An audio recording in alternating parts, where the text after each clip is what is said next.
Hey all, good afternoon. Sit down, please. Sit down.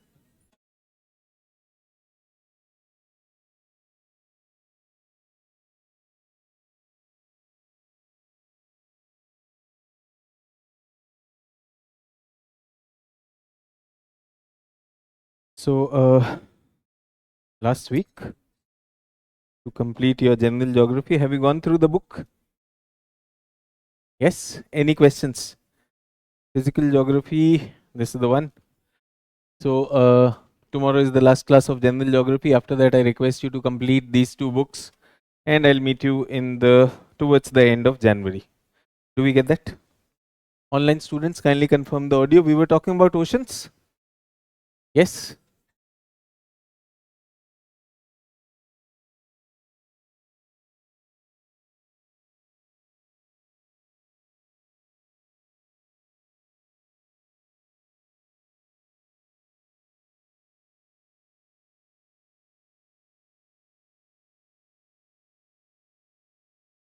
This is the last thing we were talking about. Yes? Any questions on this? And online students, kindly confirm the audio and the video.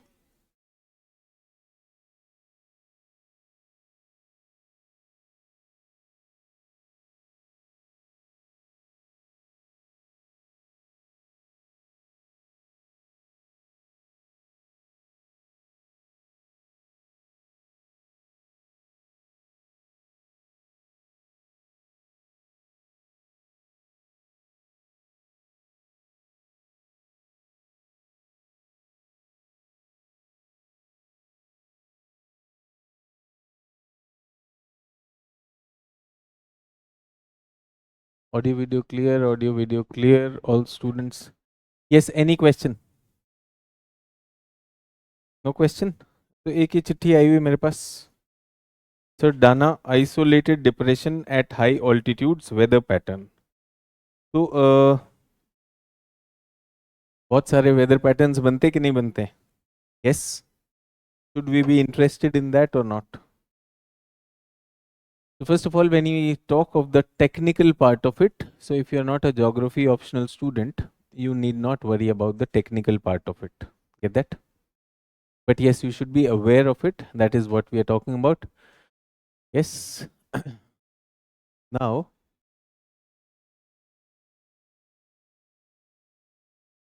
this agency is doing a lot of good work.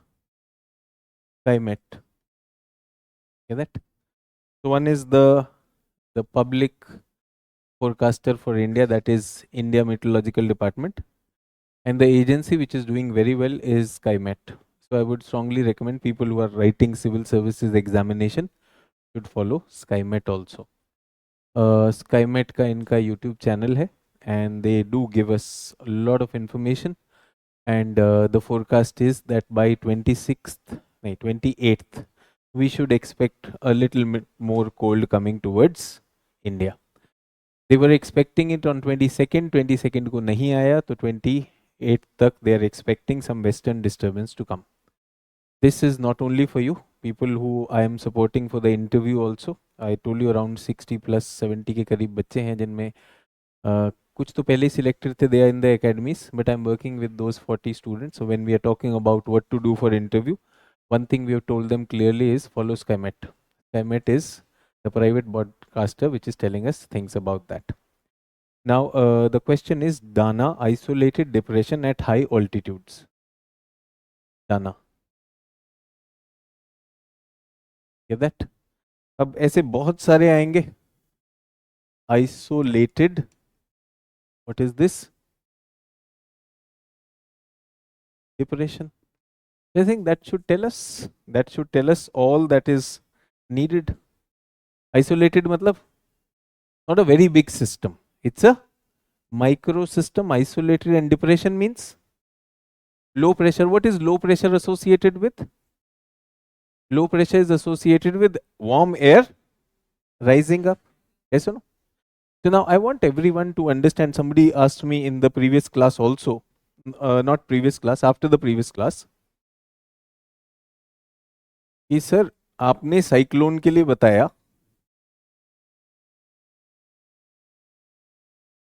that if there is a low pressure here, cyclone के लिए ऊपर क्या होना चाहिए? High pressure, एक anti cyclone होना चाहिए. There should be an anti cyclone. तो sir I did not understand this. I said cyclone and anticyclone, let us not attach too much meaning to it. Cyclone means low pressure, anticyclone means high pressure. If the average atmospheric pressure is 1013, तो ये low होगा तो 990 होगा. Yes or no? But 990 compared to 990 doesn't have a value. That means इधर कितना होना चाहिए? 1000. तब जाकर वो होगा. That's all. तो ये क्या कहलाएगा? Anti cyclone. और ये क्या कहलाएगा? साइक्लोन. That's all. अब अपर एटमॉस्फेयर में होने का मतलब क्या है? यहां पर भी तो just like here, for some reason everywhere there will not be uniform air, there will be difference in air. And do you know high pressure means more air? Yes or no? Low pressure means air always moves from more air to less air. Yes or no? Now I'm going up almost at an altitude of say 12 kilometers. I don't expect the atmosphere, weight of the atmosphere to still be 1000 millibars, because अब तो इतना atmosphere cut गया ना. तो यहाँ पर कितना होगा? मे बी 100 मिलीबार होना चाहिए. 100 मिलीबार. सो ये हाई है, सो मे बी 110. इधर लो है तो 90. More air, this is the zone of more air, and this is the zone of less air. ऊपर नीचे कहीं पर भी होना not a problem. Now somebody is asking, Dana, isolated depression in high altitudes. Isolated depression means कहीं पर एक low pressure हो गया. That's there. ठीक है. So low pressure and high pressure is to do with the amount of air molecules that you have at a particular level in the atmosphere. They can be more, they can be less. Yes, if you want, you can look around your class. You will find some pockets of the class are more densely packed by students. Some pockets are less densely packed. ऐसा नहीं था कि वहां पर कोई वो है. It's just that people chose to be that ways. But in atmosphere, the density or the molecules of the gas are determined by the temperature. Yes or no? Less temperature, ज़्यादा पास होंगे, more temperature थोड़ा spread out होगा. That's a very basic thing. Do we get that? ऊपर भी हो सकता है, नीचे भी हो सकता है. Then that student had the question कि सर मुझे ये नहीं समझ में आया, फिर ये divergence क्यों कर रहा है ऊपर? This divergence, and it will, you know, throw things outside. How is this happening? I said, again, you're being a little filmy over there. Let us forget everything. ये नीचे का सब भूल जाते हैं. ऊपर क्या हो रहा होगा? High to low. अगर नीचे का नहीं भी है तो भी तो डाइवर्ज कर रहा होगा. यहां पर क्या हो रहा था? लो पर क्या हो रहा था? कन्वर्ज हो रहा होता है. तो फिल्मी में ना ऊपर जाके चक्र ऐसे चल रहा होगा, सब फेंक क्यों रहा है? वो तो normally, it is normally a system which was pushing excess air to other areas. Now what happened? That system was somewhere in the upper atmosphere, came over this system which was already pushing things up. So yahan se push tha, and since this was already throwing things outside, this will act as a, will the system get accelerated? Yes or no? So that's all we are talking about. So there are students who really want to prepare for civil services examination and they're very serious about it. And they don't have a proper guidance and they want to get some guidance, but the fees is very high. So they have a push to do something, but the fees is very high. Fees is stopping them. Yes or no? Moment KGS came, it said best of the teachers, best of the curriculum, and the fees will also be low. Did we create a pull? Many students got accelerated towards that. It's a simple analogy. तो इसमें ये नहीं कि हमने खींच के ऐसे चलाया वैसे चलाया, इधर पुश था उधर पुल हो गया, and the process gets accelerated. Now what we are looking at is which someone has written. ये जब भी आपको ये इन्फॉर्मेशन मिलती है फ्रॉम सम आर्टिकल और फ्रॉम सम वीडियो, उसको पूरा पढ़ लेना. ठीक है. तो ये जो हाई ऑल्टीट्यूड जो ये लिख रहे हैं, हाई ऑल्टीट्यूड है या हाई लैटिट्यूड है, ये मुझे नहीं पता है क्या कह रहे हैं. But what happens is sometimes a lot of cold air is there. क्या है? Lot of cold air is there. और यहाँ पर क्या है? Lot of, which one is heavy? Cold air. So it's a mechanical thing. It's a very very mechanical thing कि ये ठंडी हवा जो है ऐसे झप से नीचे गिर गई. Yes. This is called cold drop. What is this called? Cold drop. Get that? So imagine you have a bucket of water, yes, and you have a brick in your hand. You drop that. Will it splash on the surface of water? Yes. Will the water remain at the same level or will the water splash up, rise and fall outside? ऐसे क्या होगा यहाँ पर? ये जो यहाँ की warm air थी, the warm air splashes up. Because it is falling and it's a fluid, no? It will splash up. Splash up, rising air. Cool होगा, कंडेंस होगा, क्या बनाएगा? क्लाउड बनाएगा. यहां पर कचरा हो गया कि नहीं, तुम सोचो. There is a brick, there is a surface of water, you have a brick in the hand, and is it going to be an accident for a mosquito sitting on the water surface? उसकी तो जिंदगी का life आ गया कि नहीं. वो तेजी से देखता है ईंट आ रही है, तो what does the mosquito try to do? Try to fly. ईंट से तो बच गया, बट नीचे से क्या आया? पानी लगेगा. इंस्टेबिलिटी और नॉट? तो सर ये दाना क्या है सर? इंस्टेबिलिटी बताइए, इसका वेदर पैटर्न बताइए. ऐसे कितने फिनोमिना हो रहे होंगे दुनिया में, बताइए. इनफाइनाइट. रोज सुबह अपनी नींद खराब करने की जगह जहां से पढ़ा, wherever you came across it, थोड़ा और पढ़ लो. And I'm pretty confident that I have given you all the wherewithal, all the English language, all the geography language to understand what they're saying. एक बार में नहीं आया, 2 बार में पढ़ लेंगे. हाँ, ये डर नहीं रखना अगर ये आ गया तो. ऐसे आने को तो बहुत कुछ आ जाएगा, अगर आ गया तो कुछ तो छोड़ भी दूंगा. यस, बट छोड़ना नहीं पड़ेगा. Remember, you will get your statements. Sir मैं आपकी बुकलेट पढ़ा, मेरी बुकलेट थी. अच्छा, मैंने माइक्रो क्लाइमेट जो आपने बताया वो सब अच्छे से कर लिया. माइक्रो क्लाइमेट ज़्यादा है मैंने और लर्निंग की है सर. जो भी किया अच्छा किया भाई, इतना ही मैं समझ पाया.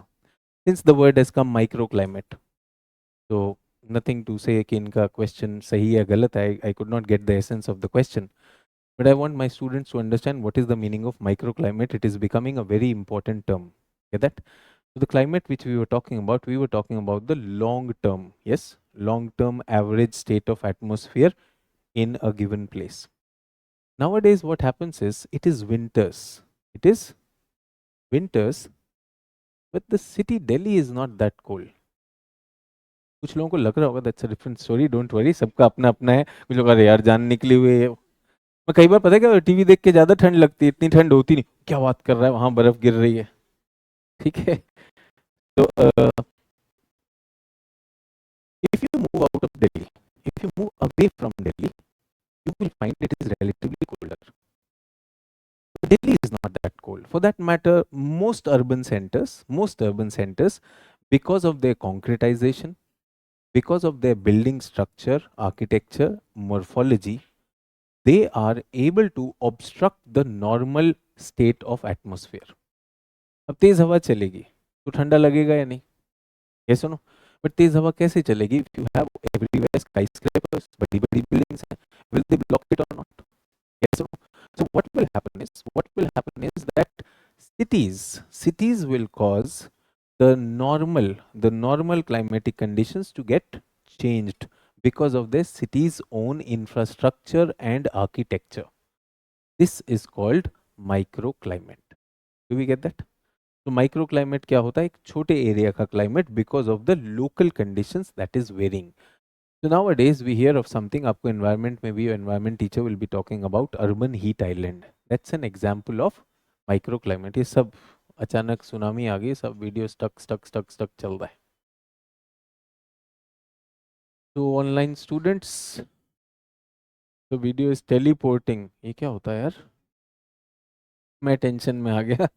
इसके बाद पता नहीं मैं मेल्ट ना हो जाऊं. हाँ जी, तो ये हुआ आपका डाउट. Is everyone clear? चलो, इससे जब तक रिस्टोर नहीं होता, फिर एक बार चेक कर लीजिए क्या स्टेटस है. Any doubts about this? तो फर्स्ट जोन टेरिटोरियल वाटर. ठीक है, territorial zone, we create a baseline. Baseline के अंदर का पानी क्या कहलाता है? Internal water. My water you can not touch it. Yes, my creeks, my river estuaries and something. कल किसी ने क्लास के एंड में पूछा कि सर वो रिवर का डेल्टा अगर बाहर को निकल रहा है, if the river delta like Krishna Godavari, sir तब क्या करेंगे? तो बेस लाइन तो हमारे हाथ में है ना. Remember, base line is the average coast line. We will take that. So all students, online students, I did not teach anything extra, so do not feel cheated. आप ही के साथ हूँ, थोड़ा कुछ पिछला ही रिकैप कर रहा था. हाँ सर, बहुत सारे क्लाइमेट है सर माइक्रो कंट्री में, इसलिए मैंने मेजर और मैक्रो कर लिया. तो that's what we are talking about. तो इनलैंड वाटर, पहला बेस लाइन हम सिलेक्ट करेंगे. बेस लाइन की आज़ादी हमको दे दी, ये सुनो. अब उसमें ये नहीं है गधा टाइप हम 12 माइल के बाद ही कहेंगे हमारी बेस लाइन यहाँ से शुरू होती है, वो ऐसा वाला नहीं करना है. तो वहाँ पर there are international laws for that, hydrographic agency is going to do that, कि आप इतना ले सकते हैं, दैट्स इट. ठीक है. उसके बाद एक डिस्प्यूट रिड्रेसल भी था, अगर डिस्प्यूट होगा तो क्या होना है. सो EEZ की हमने बात की थी. EEZ is the largest one. The coastal state may establish exclusive economic zone not extending beyond 200 nautical mile from the baseline, where coastal state has the sovereign right for purpose of exploring and exploiting. तो वहां के जो ocean bed के जो resources है, these are the ocean beds and even the fishing zones, even the ocean zones. The purpose of exploring and exploiting, conserving and managing natural living or non-living resources of the waters super adjacent to the seabed and of the seabed and its subsoil with regard to other activities for the economic exploitation and exploration of the zone, such as the production of energy for the water current and winds. अब आप चाहोगे इस सारे words को ध्यान से पढ़ा जाए. लीगल लैंग्वेज है, कह रहा है जमीन भी आपकी है, पानी भी आपका है, उसमें जो रिसोर्स है वो भी आप देखोगे, और एनर्जी भी निकालनी है तो आप ही निकालोगे. Get that? Now we have a country which is not having the technology to do that. A country which does not have the technology to extract the resources, but it has resources there. वो क्या करे? Vietnam invited India. ये हमारा zone है. We have the exclusive rights. We don't have the technology. Would your ONGC, Oil and Natural Gas Corporation, ONGC Videsh, come and exploit in our zone? License right मेरे पास है, but can I sell the rights to them? Yes or no? And my requirement is that if you are extracting it as a profit, you take this much, rest you give to me.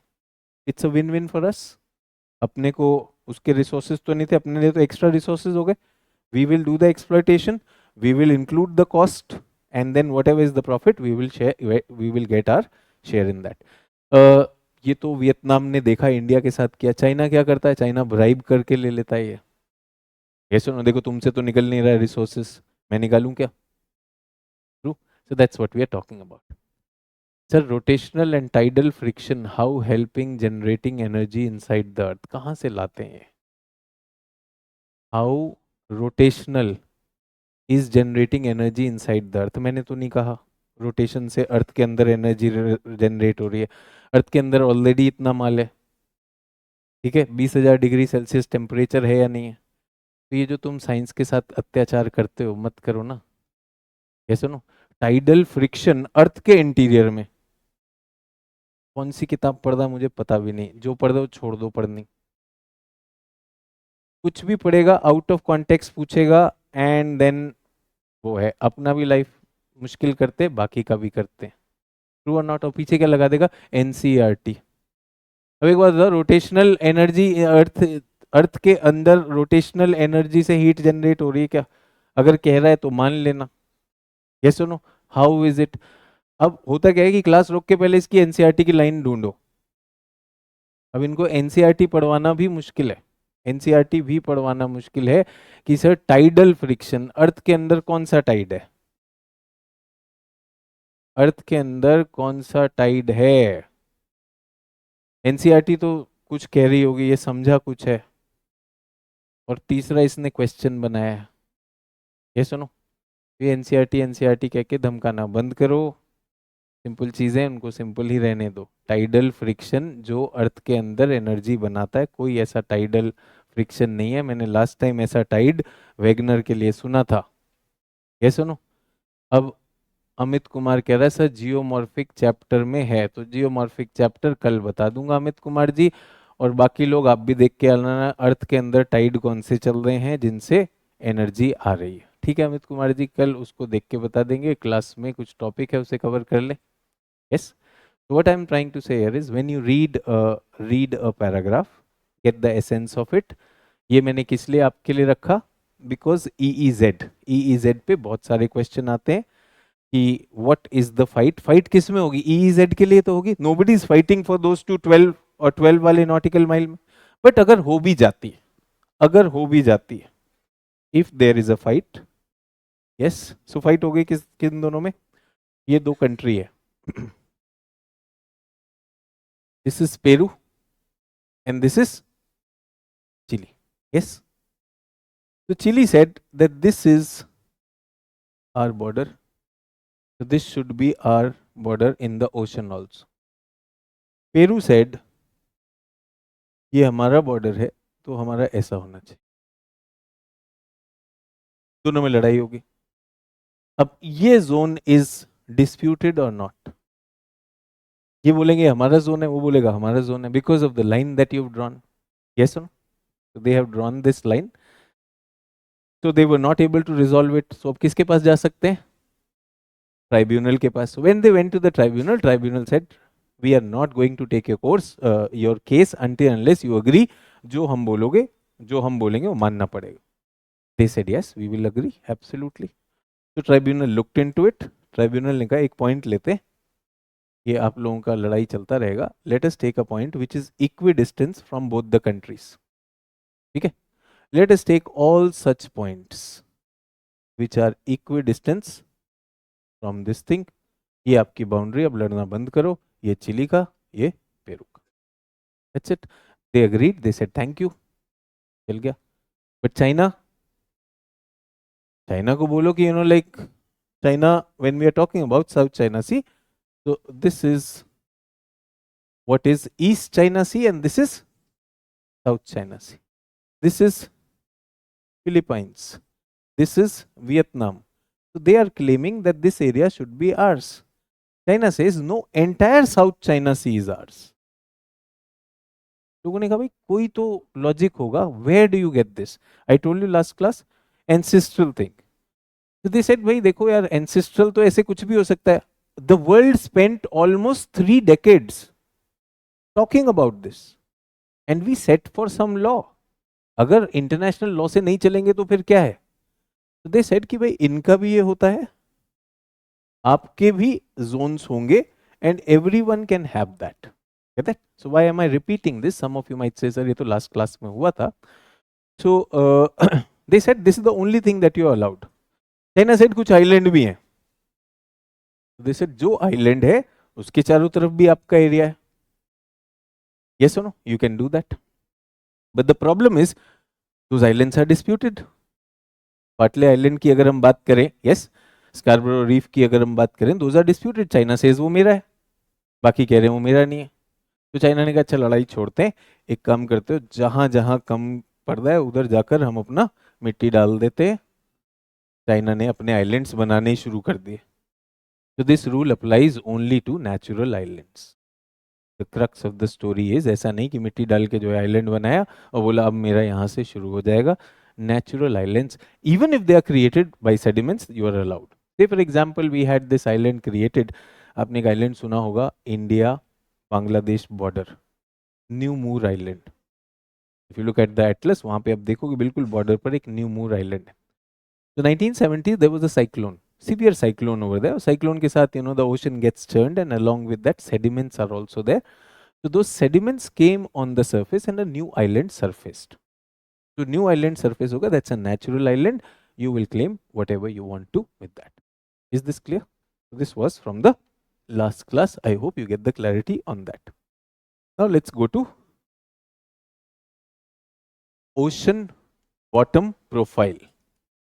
Next topic that we are going to talk about is ocean bottom profile. I want you to take a fresh sheet, turn it around, fresh sheet, turn it around, divide it into 2 parts. Get that? Macro, micro. कुछ लोग इसी में tension है, क्या कह रहा है, अरे कॉपी लेनी है ऐसे उसको घुमा देना है. दो हिस्सों में बांट देना है। Done?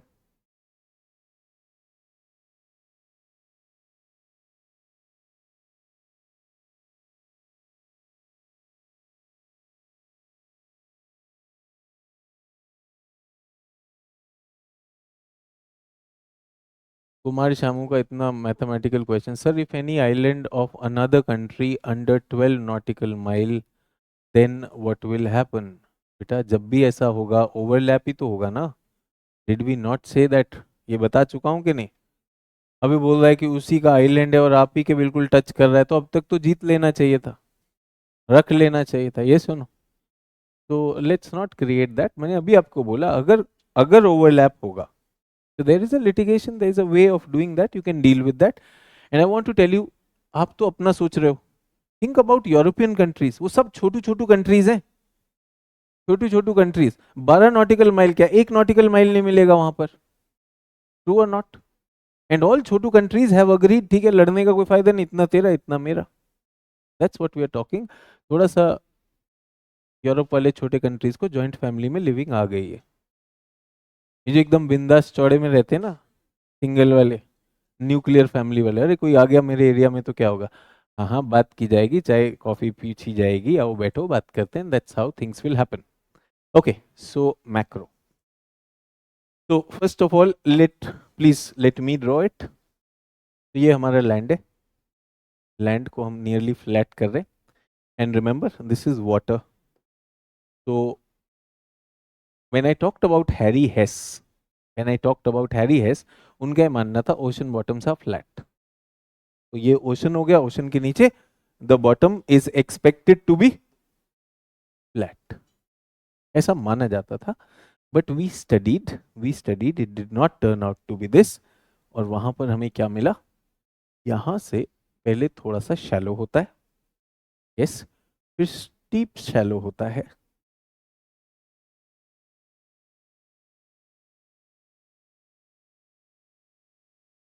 this is how the ocean bottom looks like. We are doing the macro features of this। A, B को हम C कर देंगे, इसको हम D और E। Get that? So please make this. We'll write about A, B, C, D, E.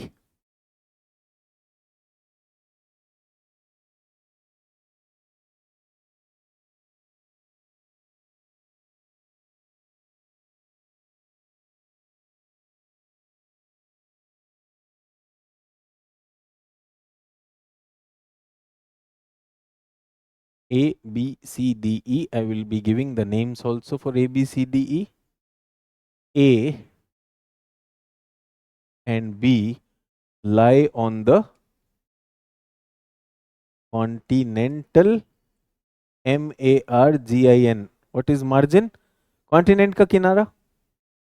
So strictly speaking, they are a part of the continental plate. ये कौन सी plate है? Oceanic plate. So when we are talking of A and B, A and B, A and B will be prefixed as continental shelf and continental slope. दो चीजें हमारे पास, continental shelf and continental slope. दोनों में word continental is important, why? Because they belong to the continental margin. Can I say these are the submerged parts of the continent? Yes, so these are the submerged parts of the continent. Get that?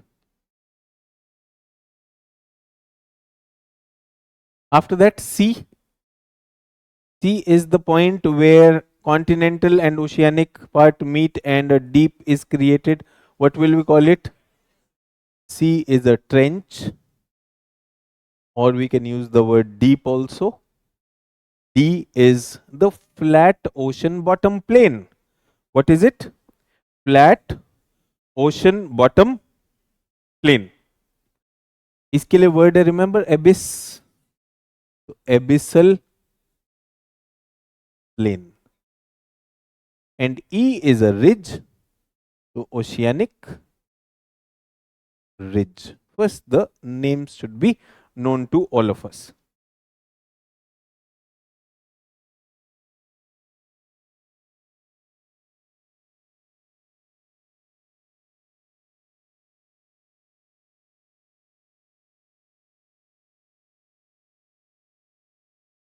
Everyone with me on this? ये बताइए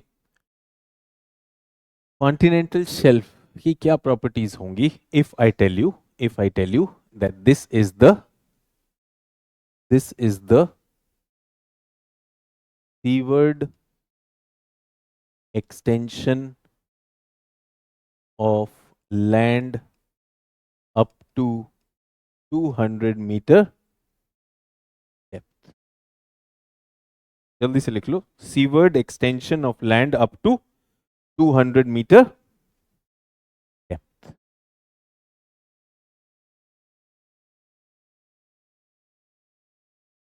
I just want you to brainstorm about it. कैसा होगा ये, यहाँ पर क्या होना चाहिए? Sediments, lot of sediments. Why lot of sediments? तो यही तो edge है of the land. So rivers must be coming. So rivers will bring all the sediments. Yes or no? ये sediment rich होगा. होगा, मान लिया, ठीक है. और क्या होगा? फिश होंगे यहाँ पर. क्यों होंगे fish? This is the photic zone. तो this is the most biodiverse zone होगा यहाँ पर. सबसे ज्यादा बायोडाइवर्सिटी भी यहाँ पर होने वाली. Yes. Biodiversity, when it dies, will it turn into fossil fuels? So can I expect continental shelf zones be the zones of our fossil fuels and natural gas? तो यहाँ पर हमें sediments भी मिलेंगे, marine life भी मिलेगी, plants भी मिलेंगे, photosynthesis भी होगा, energy भी होगा, and we'll get energy resource. Does it become commercially very important? Yes. So will it be a fight between the countries? Continental shelf पे लड़ाई हो जाती है क्योंकि continental shelf is what you really want. So India and Pakistan, just like the case of Chile and Peru, हमारी लड़ाई होती है उस लाइन पर कि कौन सी लाइन हमारी है. So India is willing to take the middle line, just like tribunal side ना, take the middle line. But Pakistan is saying middle line नहीं लेंगे, हम इंडिया की साइड की ही लेंगे. तुम ऐसे कह रहे हो लेंगे जैसे हम दे रहे हैं, फिर तुम लगे रहो, तो तुम्हारे लिए एंटरटेनमेंट है, ऐसा ना. So that's what we are talking about. So continental shelf is a big zone. Continental shelf, another thing from the visual look of it, it is a gently sloping one. ऐसा नहीं है किसी को ये लगे. The average depth of ocean is around 3,800 meter. कितना? 3,800 meter. So people who haven't gone to oceans, डर लग रहा हो कि जैसे ही मैं पानी में कूदा तो 3,800, कुछ नहीं जाने वाला. Yes or no? So you will go over there and it will be a gentle one. It will be a gentle one. But I want to tell you that this is not uniform everywhere. कुछ areas को wide मिली है, कुछ areas को shallow or narrow. So which one is better, wide or narrow? Wider, more resources. Yes or no? So wider and narrow. So this is one thing that is to be kept in mind. कोई rule है इसका? Not a particular rule. There are multiple types of continental shelf which we teach our students in geography optional. But for you, a simple rule is that whenever you have a mountain on the coast, the continental shelf is narrow. Yes, अभी लिखवा दूंगा, चिंता मत करो. फिर तुम्हारा diagram full हो जाओगे, जगह है नहीं, फिर टेबल पे लिखोगे, फिर मुझे बुरा बुरा बोलोगे. लिखवा दूँ. First, I'm just asking you to have the courage to brainstorm कि भाई यहाँ पर क्या है. So that's what we are talking about. So this is going to be the important area, commercially important area, but varies from place to place. Certain places it is very wide. Yes, Antarctica के आसपास बहुत wide है. US का east coast it is very very wide. Europe में North Sea, entire North Sea is continental shelf. तो वहाँ पे fishing resources भी बहुत होंगे, ऑयल रिसोर्सेज भी बहुत होंगे, ये सारी चीज़ें. ठीक है. So this is one area where we often get questions, which of the following is correct about continental shelf. पक्का क्वेश्चन है प्रीलिम्स का, एक अच्छा question. I don't know how many of you wrote और you have friends who wrote UPPCS. अभी UPPCS में जो general geography के क्वेश्चन होंगे जो आप अभी तक पढ़ा है उसी से सॉल्व हो जाएंगे. यस, वर्ल्ड ज्योग्राफी के 60% सॉल्व हो जाएंगे क्योंकि कुछ में उन्होंने बहुत फैक्चुअल भी किया है. सीधा जाके यही पूछ लिया कि भाई ये वाला ऑयल फील्ड का नाम मैच करवाओ, तो वो स्टेट पीसीएस ऐसी बदतमीजी कर सकता है. Be prepared for that. But again I said कि you will be able to do 80% from that, and every batch, this is not the first batch, every batch I make sure बीच में कोई भी exam आता है तो हम वहीं पे रियलिटी चेक लेना आया या नहीं आया। जनरल ज्योग्राफी के आपके सारे क्वेश्चन बनेंगे। वर्ल्ड ज्योग्राफी में एक दो जगह पर फैक्चुअल हुआ, there was a funny question, river पूछ रहा है और पूछ रहा है रिवर कौन सी डायरेक्शन में जाती है, साउथ ईस्ट जा रही है, नॉर्थ वेस्ट जा रही है, this is the question they vast. Amu दरिया, सिर दरिया और दो और डाली है उसने, शायद इब रिवर डाली है, नहीं ये इंडिया के लिए इब डाली है, and you have to tell which direction is it flowing. Now you tell me that a person who has seen the map, उसको तो डाउट ही नहीं है, उसको तो पता है ना माउंटेन किधर है, स्लोप किधर जा रही है, बाकी लोग सोच रहे हैं अब ये भी याद करना पड़ेगा। That's where I'm saying map will make a difference. But a bigger chunk of question comes from Indian geography. Generally, I take 25 lectures for world, 25 for general and 35 for Indian. वो इसके बाद आएगा। सर ऑलमोस्ट 80 क्वेश्चन हुए sir, Mekong river डाली थी, okay very good. UPPCS में question आपके पढ़ाने से ही थे और वर्ल्ड एंड जनरल से भी। भाई ये तो आपको लग रहा है सभी थे, मुझे पता है कि कुछ एरियाज में फैक्चुअल भी हुए, बट देन आई से दो तीन क्वेश्चन फैक्चुअल आएंगे, दैट्स एब्सोल्युटली ओके। अगर आपने किया वो भी फंसेगा, we try to do that also, but बात ये है कि करना तो सब कुछ है ना, we have to do economics also, polity also, so it is about how much returns will you get if you do too much of that. So that's there, and I'm sure people who gave that exam geography area में you would have a smile on your face. In fact environment के भी बहुत अच्छे questions हैं, anyone who's done a अच्छी environment पढ़ी हुई है बढ़िया से, geography environment I tell you always give you 1/3 of the paper, आपके selection के chance बहुत बढ़ा देता है।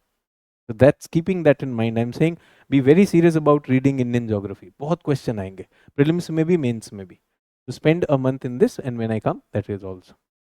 तो डेटा वाले तो किए नहीं, हाँ वही मैं कह रहा हूँ ना, आपने नहीं किए तो मुझे तो पता है ना कि वो आने थे डेटा, तो डेटा वाले में आई एम सेइंग यूपीएससी उतना डेटा डालेगा भी नहीं, बट स्टेट पीसीएस डालता है। स्टेट पीसीएस में शायद यूपी को लेकर भी उन्होंने डाला है, कौन से पावर प्लांट कितनी वो कर रहा है, और इनफैक्ट ऐसा भी पूछा, शायद जीडीपी का हिस्सा भी पूछा कुछ, values of something which sector is some information, जो मुझे देखकर लगा यार ये तो कोई बता ही नहीं सकता, वो डेटा जो है वो बिल्कुल स्पेसिफिक हो जाता है, but state PCS does that. Do we get this? तो ये हो गया आपका कॉन्टिनेंटल शेल्फ। उसके बाद क्या है? Slope. The difference is shelf की जो एंगल है दैट इज अराउंड 1 डिग्री, कितना है?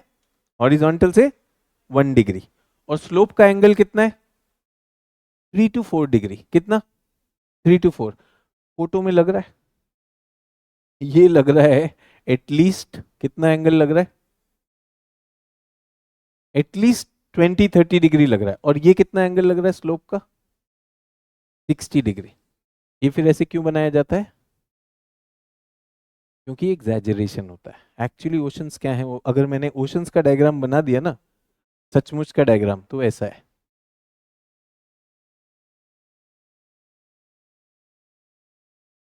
कॉन्टिनेंटल मार्जिन तो यहीं खत्म हो जाएगा, इतना सा होता है। असली तो एबिसल प्लेन होते हैं, हम यहाँ पे क्या दिखाते हैं? तो बड़ा करके दिखाते हैं। तो पीपल वंडर, उसी एनसीईआरटी में लिखा होगा स्लोप का the angle of the slope is 2 to 4 degree. कहाँ है वे?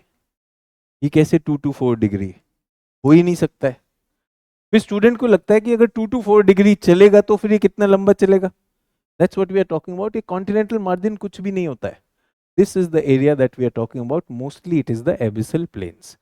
अगर ओशंस को एम्प्टी कर दिया जाए तो the maximum things that you will see in the ocean is abyssal plain, छोटे छोटे इधर उधर मिल जाएंगे, that's what we are talking about.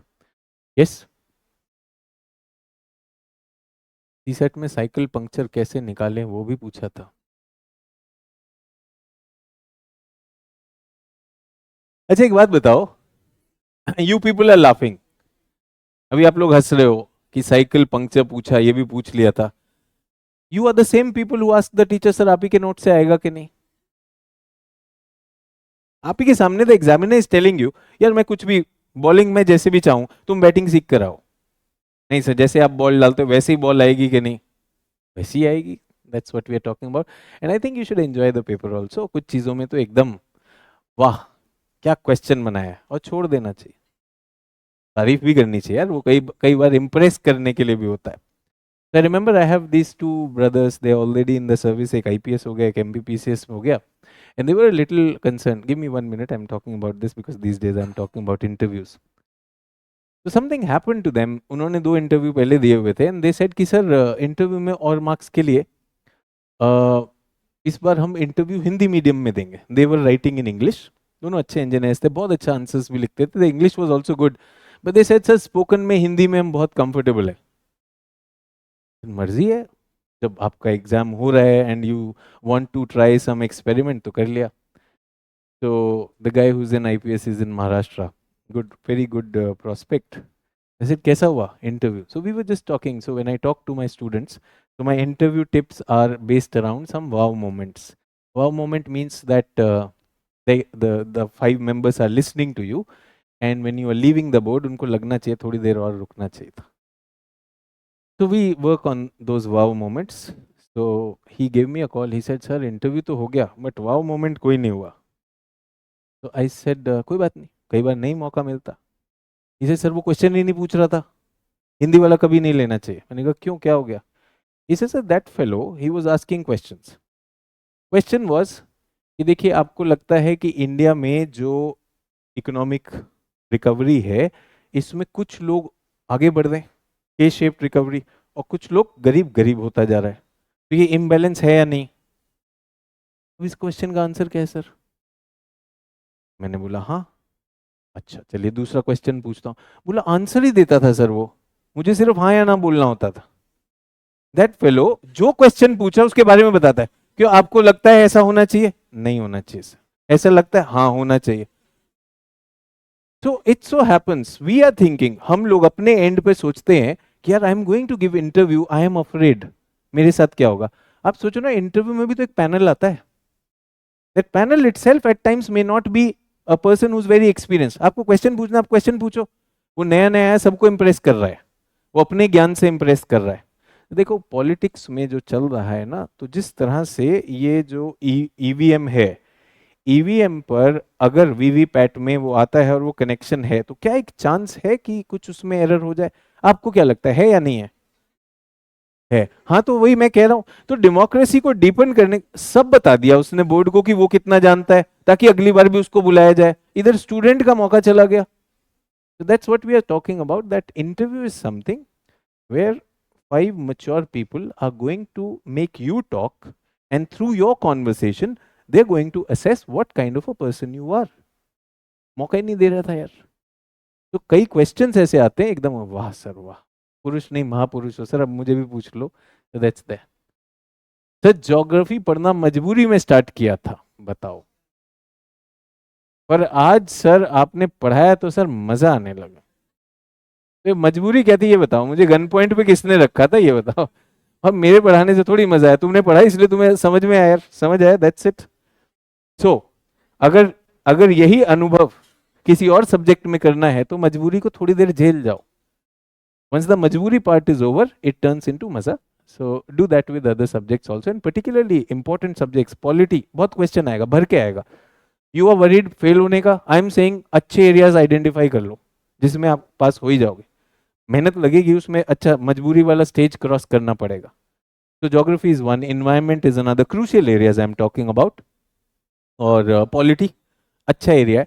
Economy depends, कुछ लोगों का अपना एक टेम्परामेंट होता है. Some people are very good at economics, they should not worry about economics, बढ़िया से करना चाहिए. एंड करंट अफेयर्स भी जो आपका इंस्टीट्यूट करा रहा है, stick to it. That's it, that's what we are talking about. तो हिस्ट्री भी पढ़ा दो.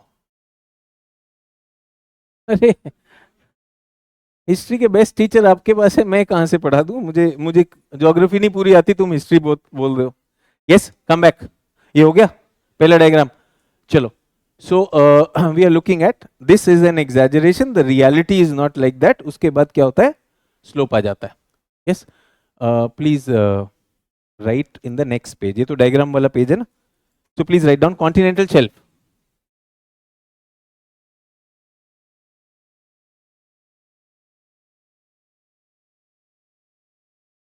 Continental shelf is the seaward extension,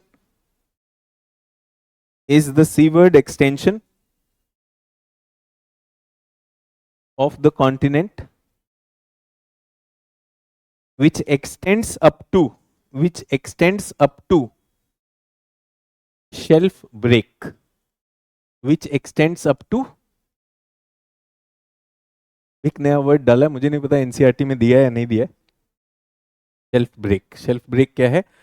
the outer limit of continental shelf. इसकी डेप्थ कितनी होती है? 100 फैदम. एक्चुअली तो 100 फैदम है, बट उसको जब मीटर्स में कन्वर्ट करते हैं 200 metre. Sometimes they might play with that word fathom. So fathom is a unit of depth measurement. घबराना नहीं है fathom देखकर. Do we get that?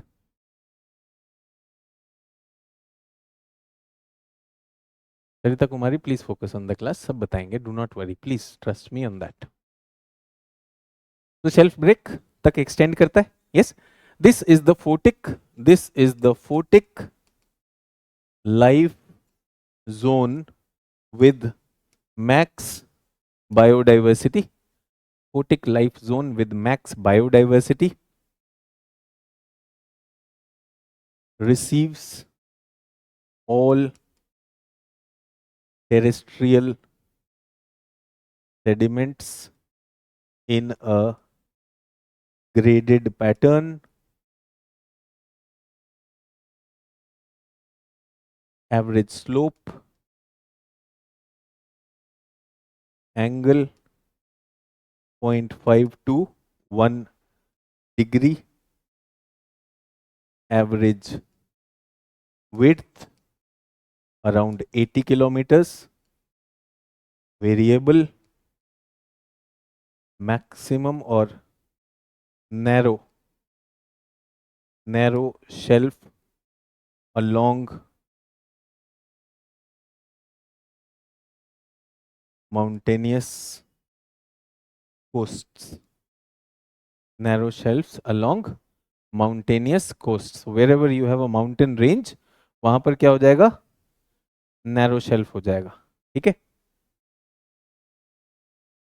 Wider along coastal planes.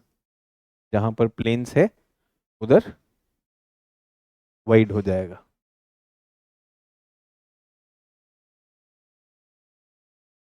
You do not know much about the continental shelf. You do not know much about the continental shelf, but you know the geography of North America. Where do we expect wider continental shelf? X और Y? X में क्यों? Y में तो fold mountains है.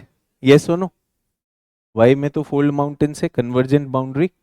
यहां पर भी है, बट यहां पे एपेलेशन अंदर है और उसके बाद ये कोस्टल प्लेन आता है. तो this is a wide continental shelf. Do we get that? India के केस में west coast of India has wider continental shelf. क्यों है वो भी बताऊंगा. That is a different type of continental shelf.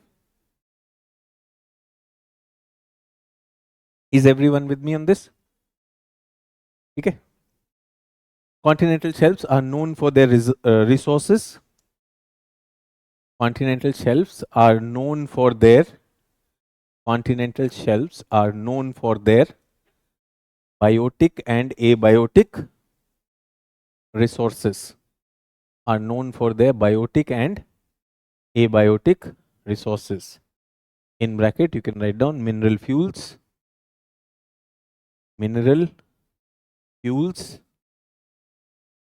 and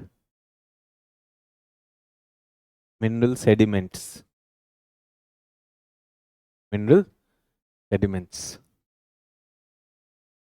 Do we get that?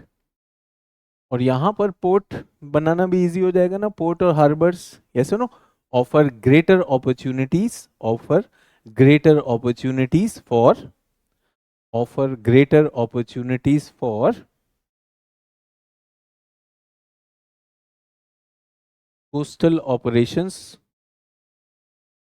coastal operations like harbor and port development,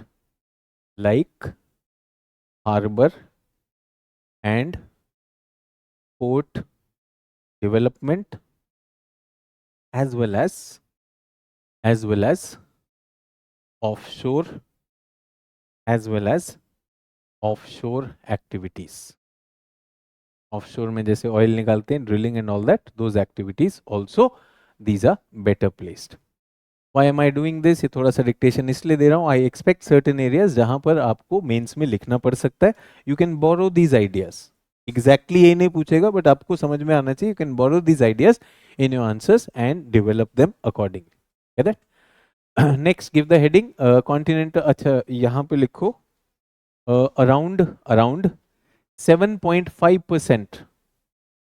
Around 7.5% of the world oceanic area. Around 7.5% of the world oceanic area is under continental shelves. Is under continental shelves. Around 7.5% of the world oceanic area is under continental shelf. Okay. Popular wide continental shelf areas in the world. Popular wide continental popular wide continental shelf areas in the world. अभी क्यों करता हूँ ये, UPPCS जैसी जंगली बातें सुनकर मेरे दिमाग में आता है, पूछेगा कहाँ पर ज़्यादा है, इसलिए. So every year, the teacher also, looks at the paper and he wants to upgrade and sees the student doing that, इसलिए नया चीज़ डाल रहा हूँ. पहला Bering Strait, Okhotsk, remember Bering Strait, Okhotsk, Beaufort Sea, ये जो ऊपर का है बोफोर्ट सी, बेरिंग स्ट्रेट, ओखोट्सी, ये सब साथ में ही है. बेरिंग स्ट्रेट, बोफोर्ट सी एंड ओखोट्स्क सी. जिन लोगों को स्पेलिंग नहीं मिल रही है, एटलस से जाके आज ढूंढना, होमवर्क है ये.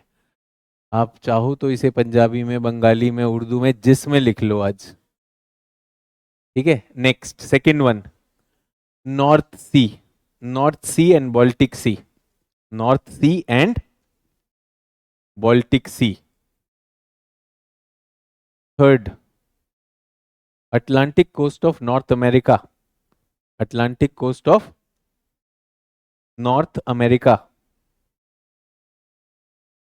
ठीक है. Fourth, South East Asia, Indonesian archipelago. South East Asia, Indonesian archipelago. ये काफ़ी हैं. इनमें से अगर फंसना होगा तो हमारे 2-3 इसमें से आ जाएंगे, बाकी आप एलिमिनेट करके you can very well get that. ठीक है. Next heading, continental slope. Continental slope. Science बोल रहा है सर स्पेलिंग, कोई स्पेलिंग नहीं बता रहा, जो बताया उसको अब ढूंढना है, होमवर्क है ये. People who have not done a world geography with me, I understand you have a very genuine concern. Sir, ये नाम कभी नहीं सुने. That's why I'm saying do that homework and please be assured ये मैं आपको world geography में कराऊंगा. So my intention is not to somewhere like displease you. थोड़ा सा challenge कर रहा हूँ. Continental slope. Yes. Please write down. Seaward of the shelf break. अब shelf break के आगे बढ़ रहे हैं. Seaward of the shelf break. So shelf break is the outer edge. Everyone, if I have to show shelf break on this diagram, can I say this point is shelf break? Can I say this point is shelf break? Get that? So please write down. Seaward of the shelf break. Seaward of the shelf break.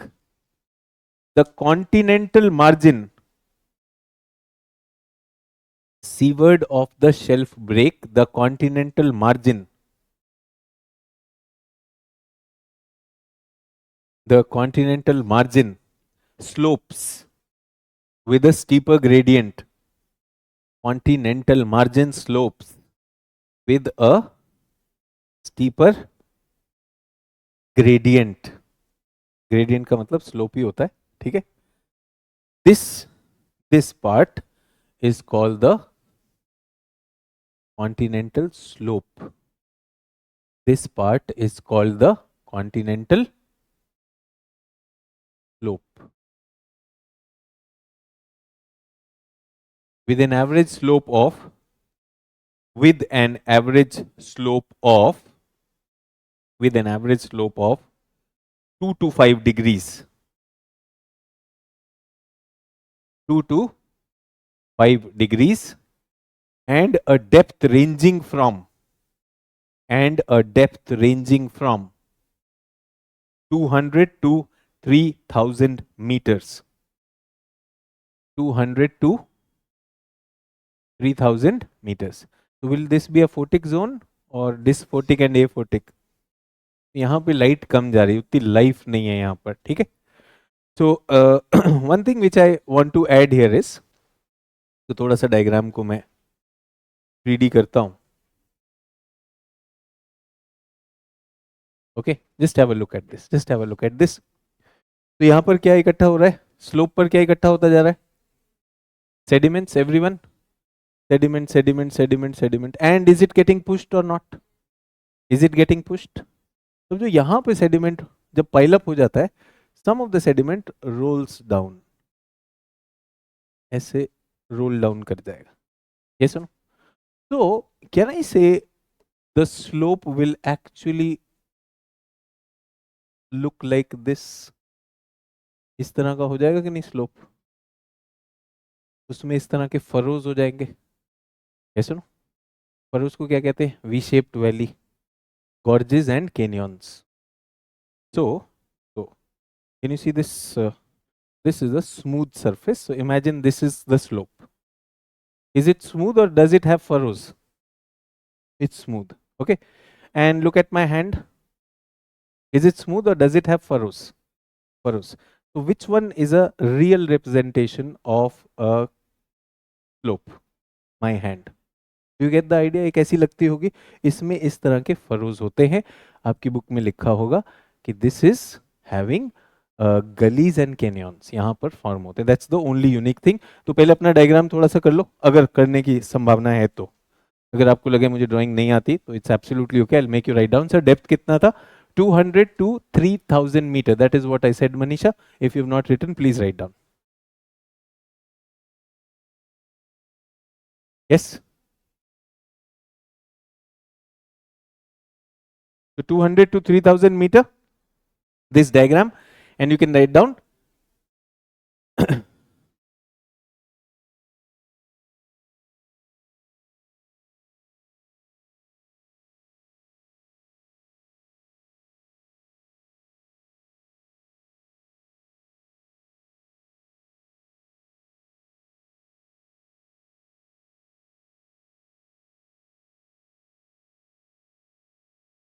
So please write down. The continental slopes cover around 8.5% of the total ocean bottom areas.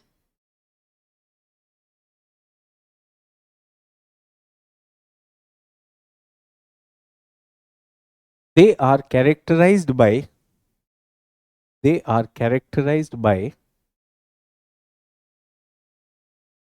deep gullies and furrows. Deep gullies,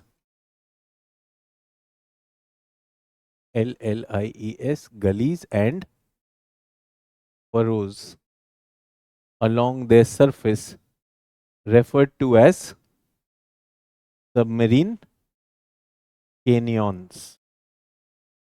ये submarine canyons कहां पर होते हैं? On the slope. Shelf is smooth, shelf पे नहीं होते. Get that?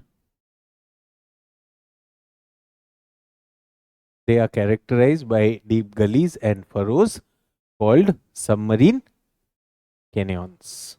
Yes. The seaward limit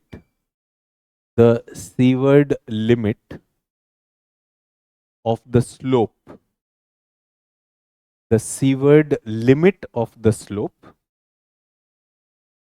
marks the end of continental plate.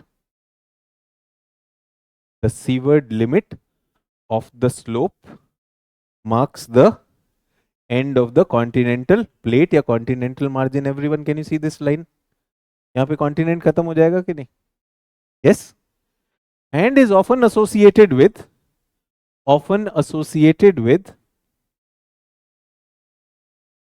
a trench, is often associated with a trench or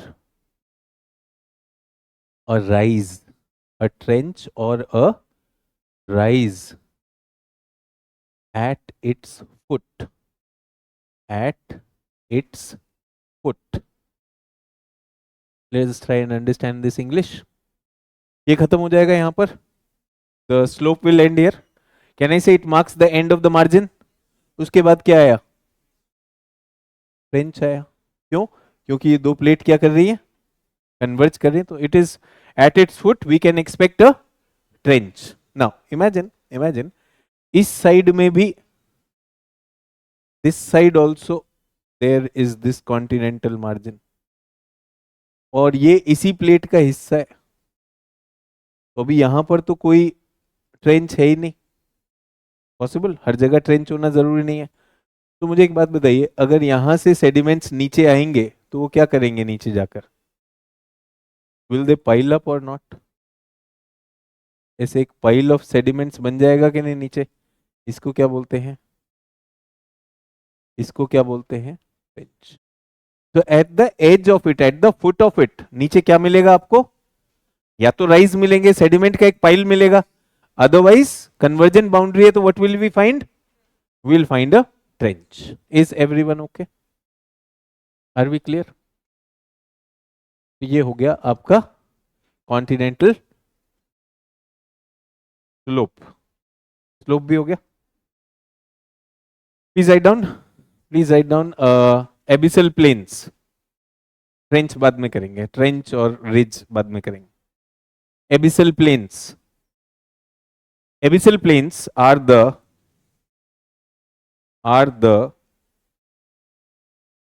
most conspicuous. Abyssal plains are the most conspicuous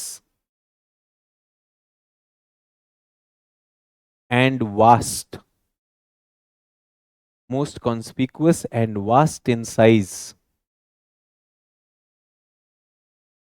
ocean bottom feature. सबसे ज्यादा visible क्या दिखाई देंगे? Abyssal plains, and they are vast in size. Yes.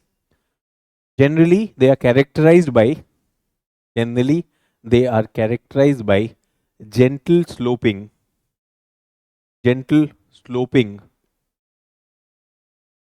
nearly flat, gentle sloping, nearly flat, smooth surface.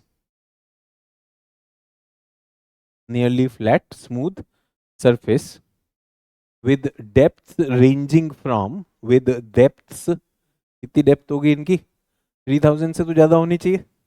Yes, with depths they are nearly flat, smooth and क्या लिखा है? Smooth surface. Yes, with average depth of 3000 to 6000 meter. Average depth of 3000 to 6000 meter. Yes, please write down this relief feature. This relief feature covers more than 80%. This relief feature covers more than 80% of the ocean bottom area. Of the ocean bottom area. Are we done? तो आपका D भी हो गया. अब क्या बचा? Trench and deeps. Trench and deeps की भी बात करेंगे. आपका सेकंड बॉक्स खाली है इधर. चलिए, इस सेकंड बॉक्स में हम क्या करेंगे? Late us look at this. कुछ अलग अलग डायग्राम बनाएंगे हम.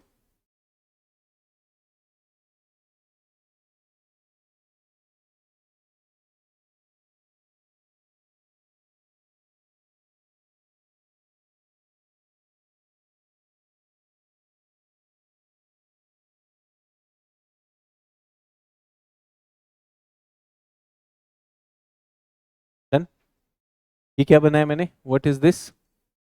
This is the shelf, this is the shelf. Shelf is a macro region, shelf is a macro region. अब शेल्फ पर कभी कभी सेडिमेंट्स की वजह से ऐसा कुछ हो सकता है.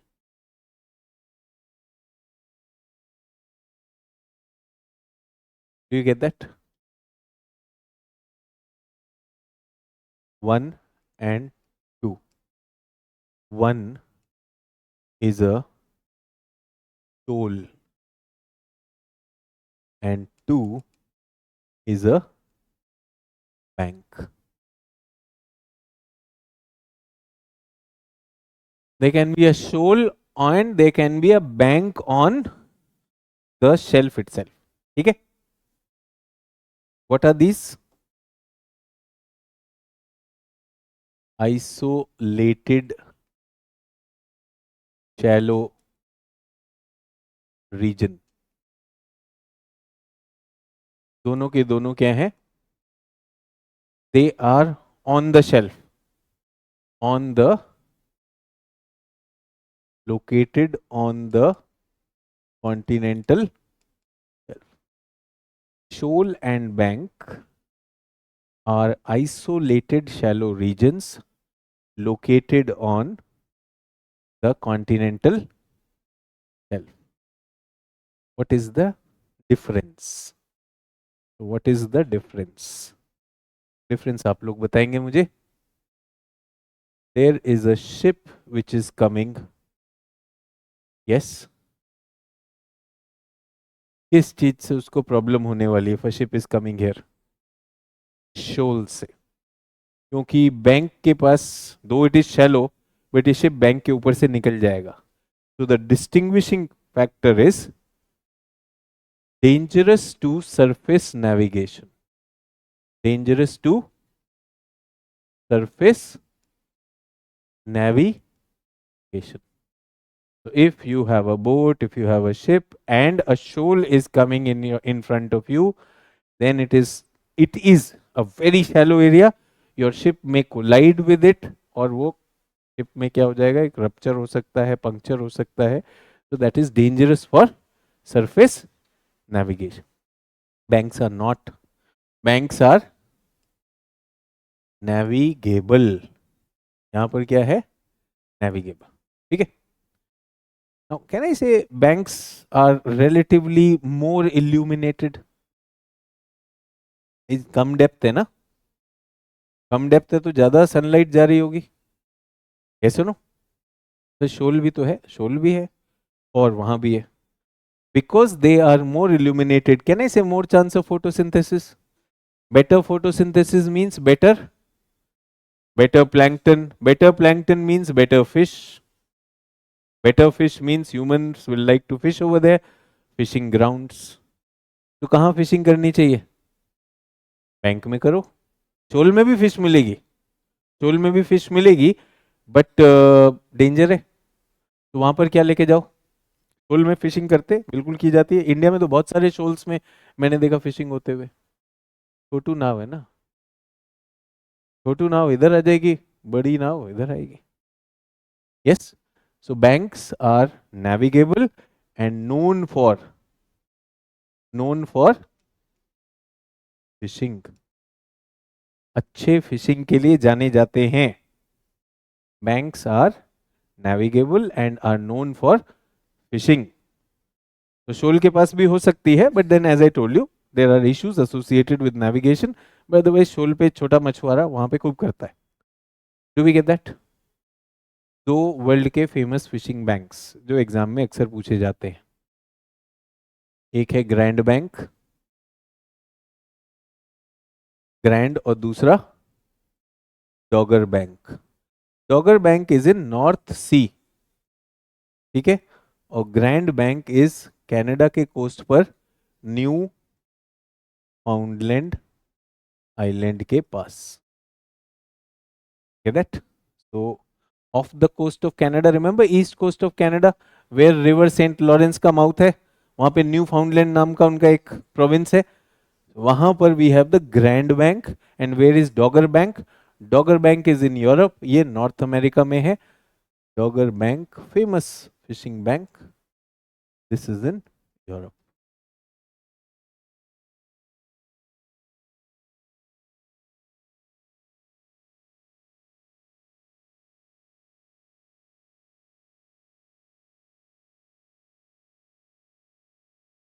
अभी डन? ये बैंक खत्म हो गया, क्योंकि बैंक और शोल में डिफरेंस पूछता है, you should know that, and prelims में एक नाम लगवाना था इसलिए। अब हम कहाँ पर है? I am here at the ocean bottom.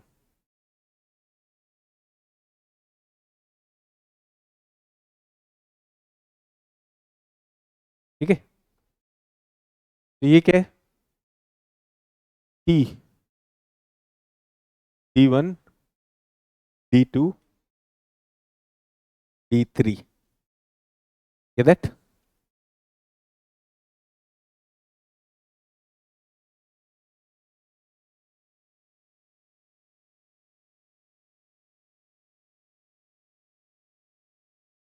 This is the abyssal plain. We said abyssal plain are generally flat and featureless, but उनपे कुछ isolated feature हो सकते हैं, isolated features हो सकते हैं। 1 और 2 हो गया इधर, so 3, 4 and 5, इनको भी देख लेते हैं। माइक्रो फीचर्स हैं, these are all micro features, these were macro features. I hope you understand, that is why I made you draw 2 diagrams.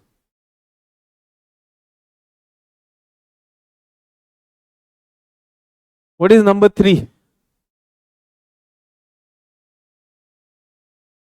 Abyssal hill. What is number 4? Sea mount. What is number 5?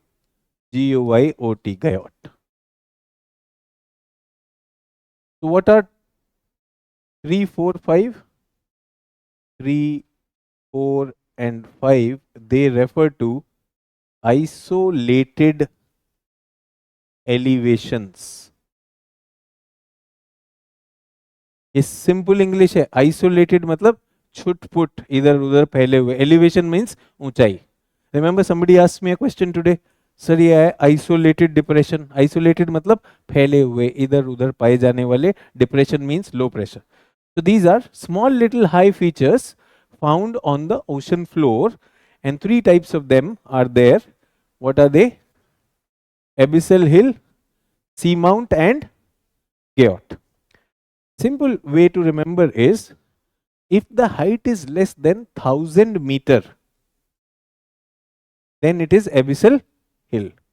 If the height is above or more than 1000 meter, then it is sea mount. But इतना नहीं होना चाहिए कि पानी के बाहर ही आ जाए। पानी के बाहर आ गया तो क्या बन जाएगा? तब तो आइलैंड ही हो जाएगा। Yes, so these are submerged features, submerged isolated elevations. So we have abyssal hill, we have sea mount, and what is Gayot? Gayot is named after a person called Arnold Gayot. These are special sea mounts. ये क्या होते हैं? sea mount होते हैं flat topped sea mount. Is everyone okay? इनका top क्या होता है? कोनिकल नहीं होता। The top is not conical, it is flat on top, so they are called guyot. Everyone okay with the minor features? इन्हीं छोटे छोटे गेयॉट्स पर कोरल रीफ्स बन जाते हैं।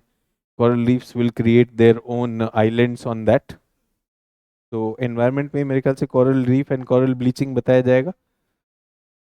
तो I am right now just creating ground for that. Is everyone okay? Now, which is the deepest place on earth? Mariana Trench. I have heard Challenger Deep. मैंने तो चैलेंजर डीप सुना है। कुछ लोगों ने मरियाना ट्रेंच ही सुना है, कुछ लोग दोनों ही आज पहली बार सुन रहे हैं। Yes?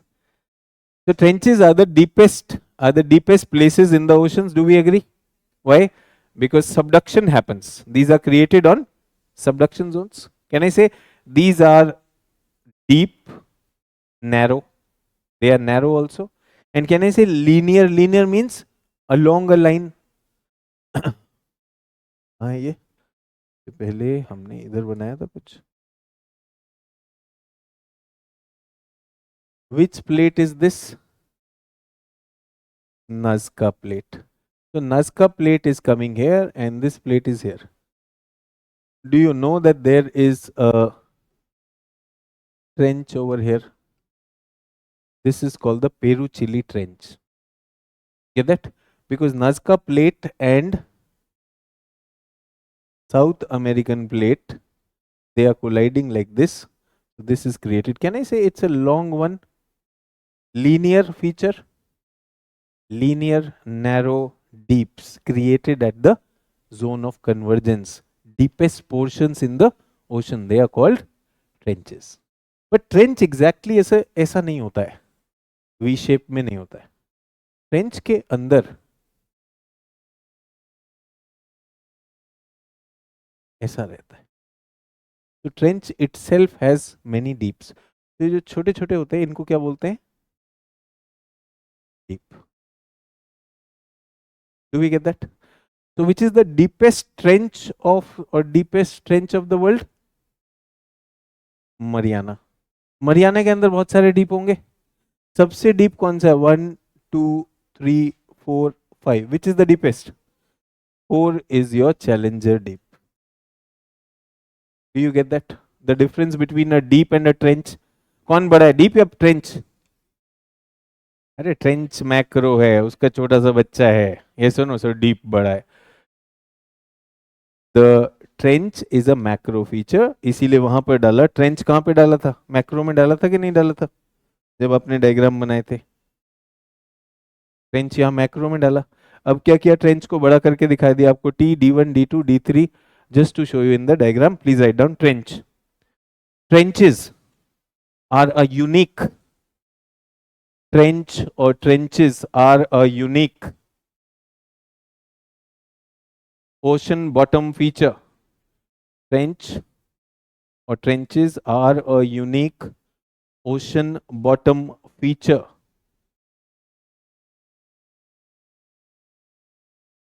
Created in the plate subduction zones. Created in the plate subduction zones. Created in the plate subduction zones. These long or linear, these long or linear, comma, narrow, these linear, narrow, deep furrows, these linear, narrow, deep furrows are tectonic in origin. They are tectonic in origin and have numerous deeps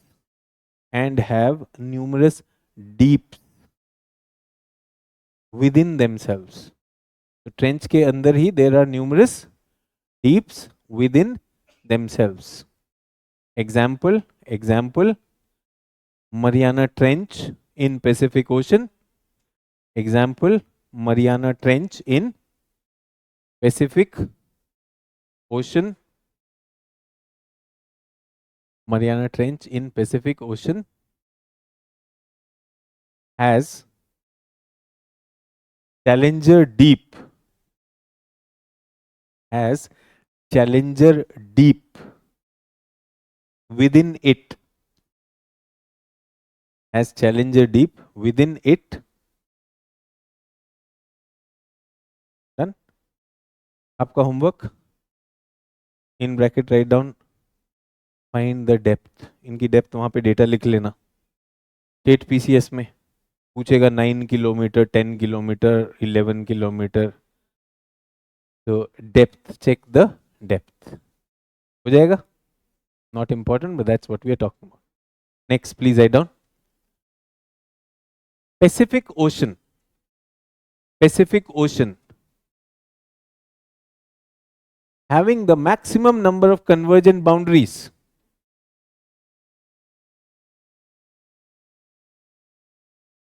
having the maximum number of convergent boundaries is known to have is known to have the maximum number of trenches. इस ocean में सबसे ज्यादा पाई जाती है Pacific ocean has the maximum number of trenches. In bracket you can write down more than 50.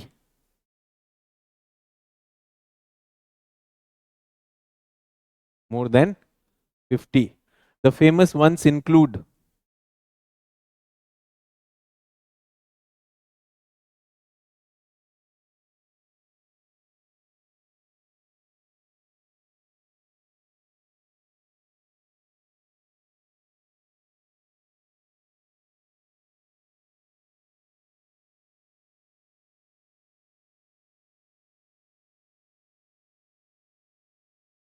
कुछ मैंने आपके लिए नाम लिखे Kuril trench, Tonga trench, Ryukyu trench, ये मैंने 2 बार लिख दिया टोंगा, कर्माडेक,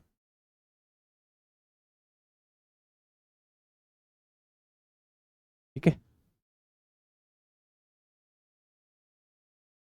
इधर कुछ लिखना है तो फिलीपींस लिख सकते हो अगर गैप रह गया तो।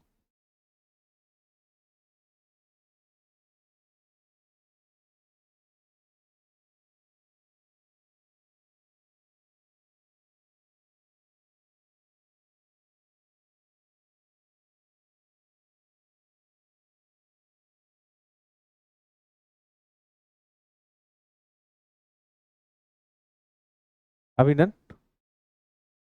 ये पैसिफिक का है बट इंडियन ओशन में कम है, इंडियन के मैं नाम लिखवा रहा हूं। हमारे पास कौन सा है, सुंडा, सुंडा या फिर इसको जावा ट्रेंच बोलते हैं। The famous one that we have in Indian ocean is Sunda trench और जावा ट्रेंच। और अटलांटिक के famous Puerto Rico trench, Cayman trench and South Sandwich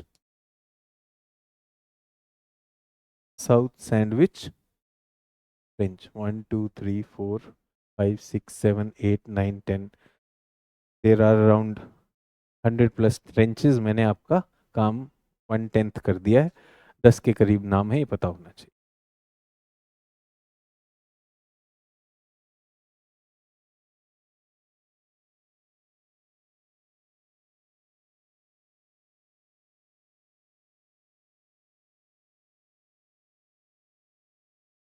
अभी done.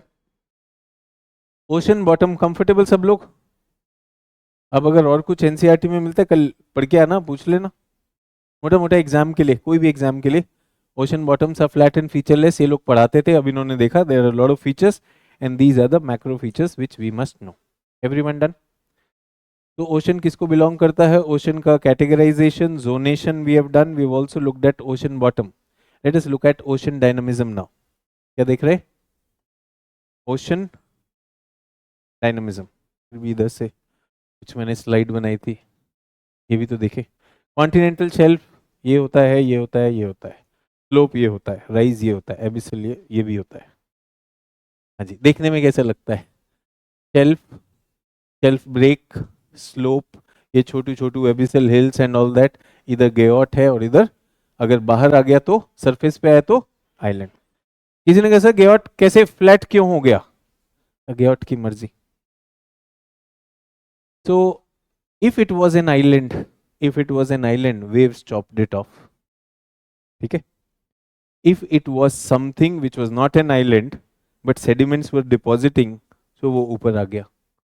So geographers are not very clear how it happens. So there are erosional as well as depositional factors which have led to creation of some submarine flat topped mountains. अर्नेल गेयार्ट ने इनको बहुत सारा देखा तो उनके ऊपर नाम हमने रख दिया। तो एक आइडिया जो ये है कि वेव्स ने काटा होगा, अगर वो बाहर थे पानी के तो चॉप ऑफ कर दिया। But there have been such guyots which have never been outside the sea level, they were नीचे थे बट ऊपर से sediment kept on depositing and it has become a flat topped one. So that's there because of the question that was asked on online. ये बड़े वाले देख लिया आपने, शेल्फ देख लिया, स्लोप देख लिया, mud and all those things, ये बोट देख लिया आपने, सैंड देख लिया, प्लैंकटन देख लिया, we have already talked about this. Ridge I have not made you write anything, उस पर बहुत बात कर चुके, पूरा सी लेवल कर चुके. Yes, sea spread theory, remember that. Ridge we have already talked about it, that's why I am skipping it. फिर भी रिज कैसा होता है, बीच में से निकल रहा है. सर ये इधर इधर क्यों जा रहा है, अरे निकला तो यहीं से था, ये स्प्रेड हो रहा है ना. तो how were the, some people ask sir ये कहाँ से आए, sea mount and abyssal hill. These are the remnants left over of the ridge. Ridge के टुकड़े, रिज तो बनी थी सेंटर में और रिज धीरे धीरे बाहर ब्रेक हो रही है ना, वो उसके टुकड़े. ट्रेंचेस में आपने कौन सा लिखा है, एल्यूशन नहीं लिखा है, एल्यूशन भी हो सकता है, आपने क्यूरिल लिखा है, जापान लिखा है आपने, जापान क्यूरिल, मरियाना लिख दिया, और क्या लिखा है, टोंगा लिख दिया, कार्माडेक लिख दिया, पेरू चिली लिख दिया, इधर पोर्टोरिको लिख दिया, इधर साउथ सैंडविच लिख दिया, अपना किधर है, टुंडा ट्रेंच लिख दिया, बहुत है, काफी है. These are all ocean basins, big basins. और ये क्या है, ये क्या दिखाई दे रहा है, must be what, looking at it, ये रिज होगा. This is where the boundaries are there, get that. ये शायद एनसीईआरटी में दिया है, ओल्ड एनसीईआरटी में हुआ करता था, नए में हटा दिया है, नए में ये.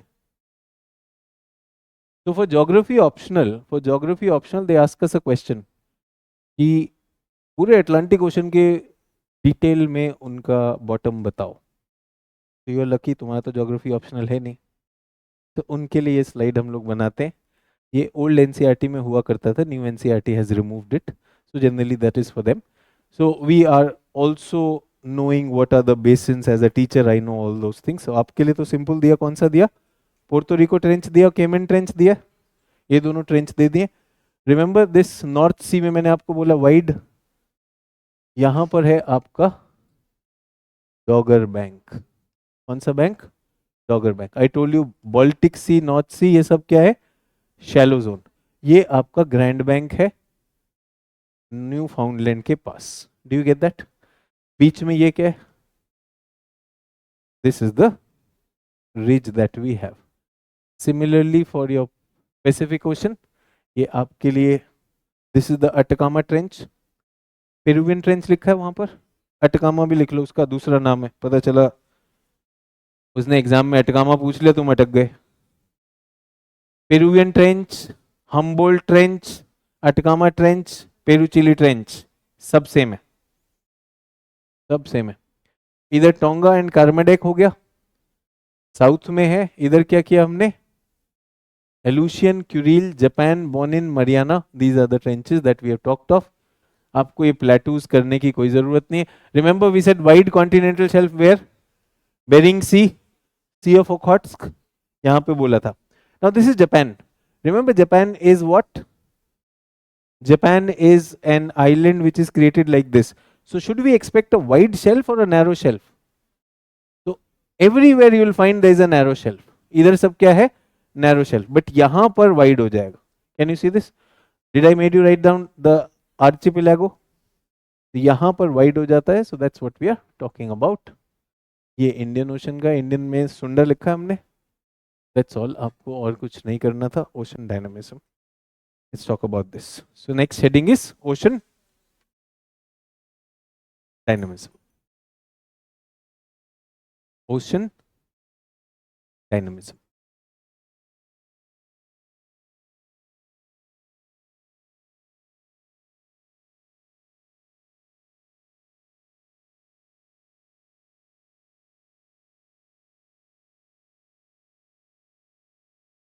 So oceans are huge, huge buckets of water, and they are exposed to various forces. Yes or no? Various forces, and that will cause the surface of the ocean water not to remain flat. Rather, it will get disturbed, and the water may move also. Yes? So one force that is causing them to move, if this is the mean sea level. What is this? Mean sea level. One force that causes them to move up and down is the gravitational pull of what? sun and moon. Get that? So in one of the permutation, sea level will rise. This is called high level, and then it will fall. This is called low level, and this phenomena is called tide. ठीक है? So can I say periodic rise and fall of sea level in response to the gravitational pull of sun and moon is called tidal dynamism. One is that. Another is that this is the mean sea level. Okay, that this is the mean sea level, and wind is blowing on this surface. Will it cause friction or not? So when it causes friction, the surface does not remain like this. The surface becomes a little distorted. It develops crests and troughs. इसको क्या बोलते हैं? Wave. These are sea waves. And what are these? These are tides. दो dynamism हो गया. तीसरा dynamism,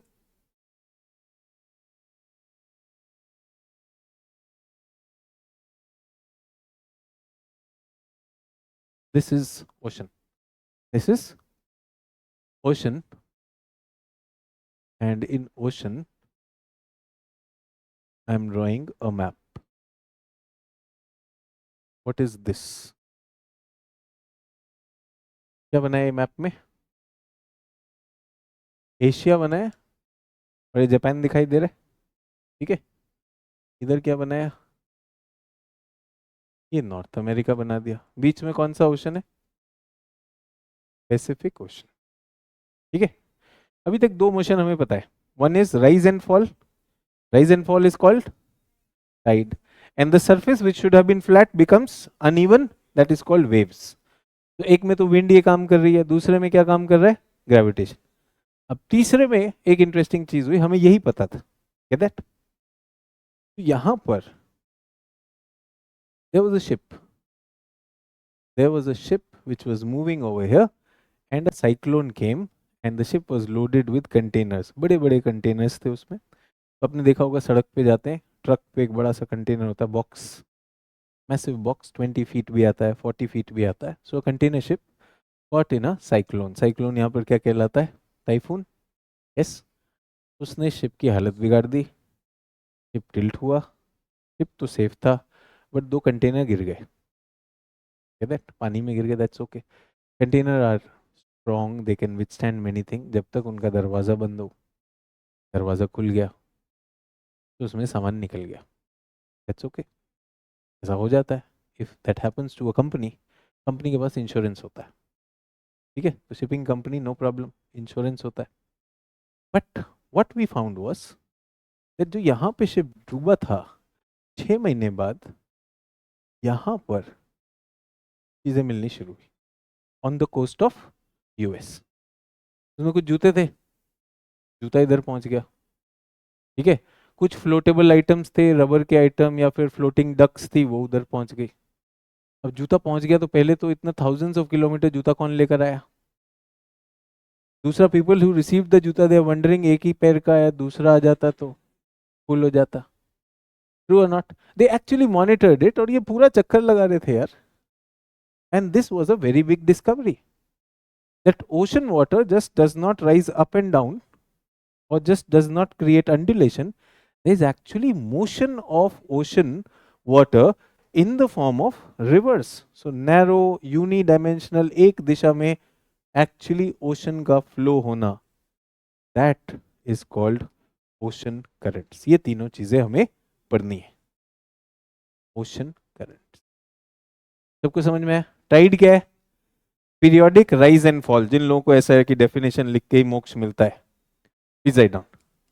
पहले diagram बना लो. कुछ लोग समझ रहे थे, अब डायग्राम बना लो. I am giving you a minute to do that.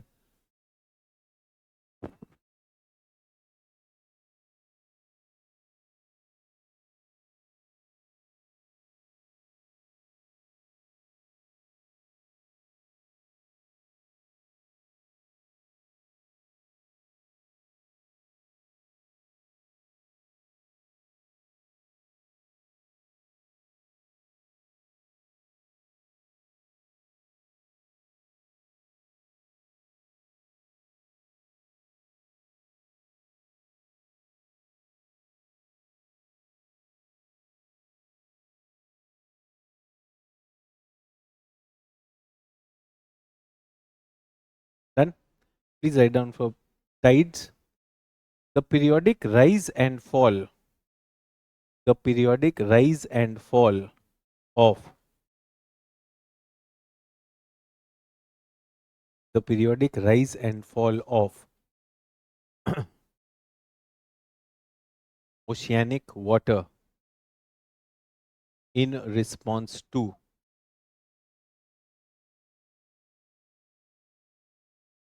periodic rise and fall of oceanic water in response to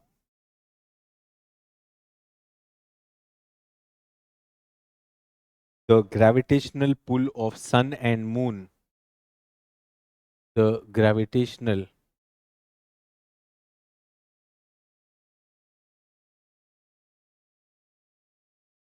pull of sun and moon is referred to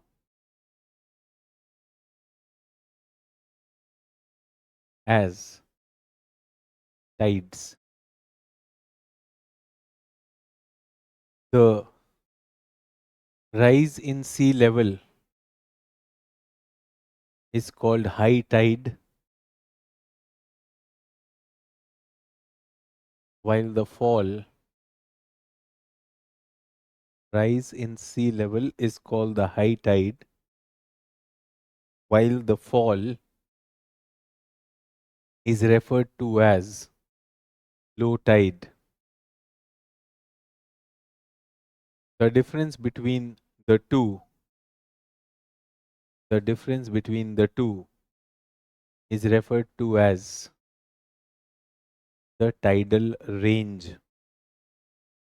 Tidal range. मान लीजिए ये mean sea level है. Because of high tide, the sea water rose by 0.8 meter, and during low tide, it went down by 0.7 meter. What is the tidal range? What is the tidal range? 1.5 meter. 1.5 meter बहुत important होता है. This is very important for coastal navigation.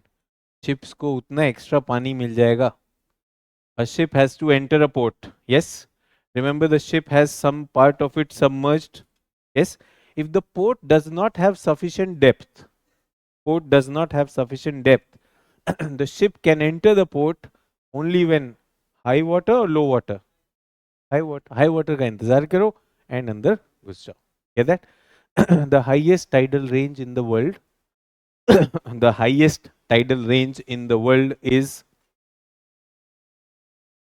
in Bay of Fundy. Bay of Fundy. Around 15 metre. 15 metre बहुत ज्यादा होता है.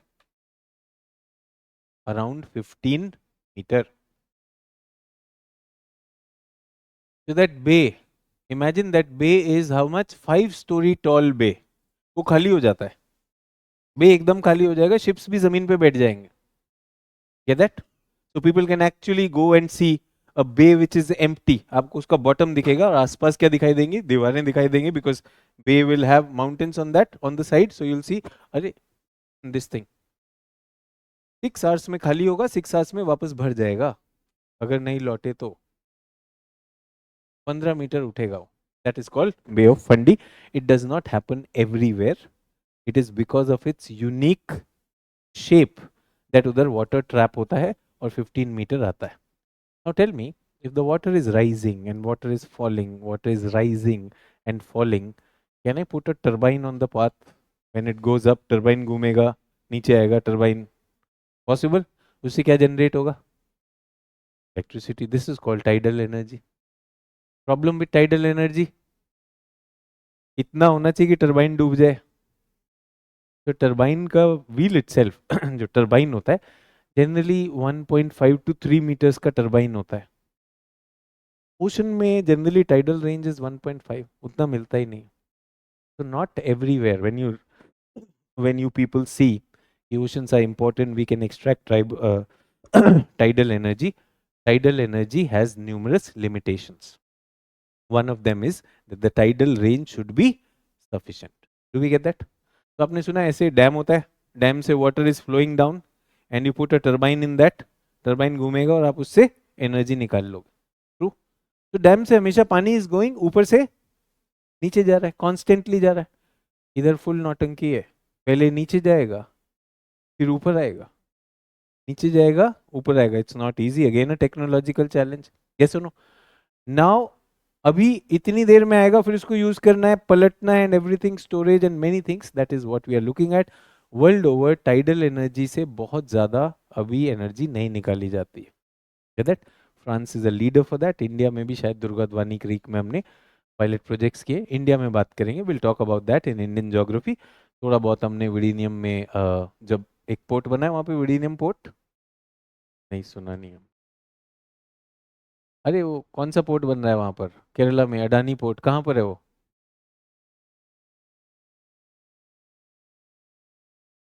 कौन सा port sir? कौन अडानी सर? सर हम तो मुशायरे में आए थे सर, आप तो शायरी कर रहे थे। अभी आसपास अखबार देखो, रोज देखो। आज तो हिंदू ने शायद न्यूज़पेपर में ऐड ही पहला पेज का अडानी का या पोर्ट का ही दिया उसने, पोर्ट से घर तक। तो तुम्हें नहीं समझ में आ रहा, आम आदमी को क्या समझ में आएगा सोचो। Please be aware.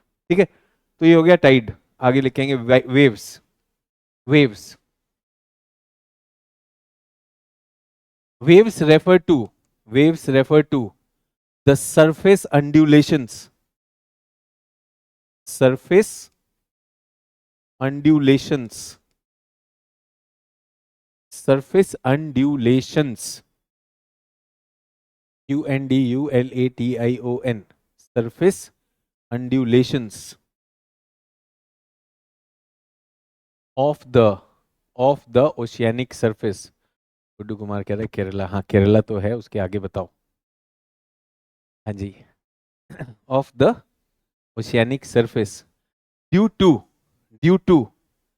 The frictional drag of winds, due to frictional drag of winds, due to frictional drag of winds, are referred to as sea waves, are referred to as sea waves. Get that? The surface gets deformed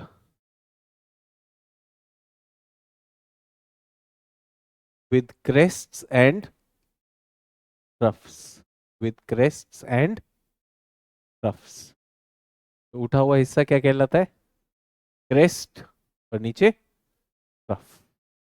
is everyone okay? ये frictional drag से होता है। Get that? These waves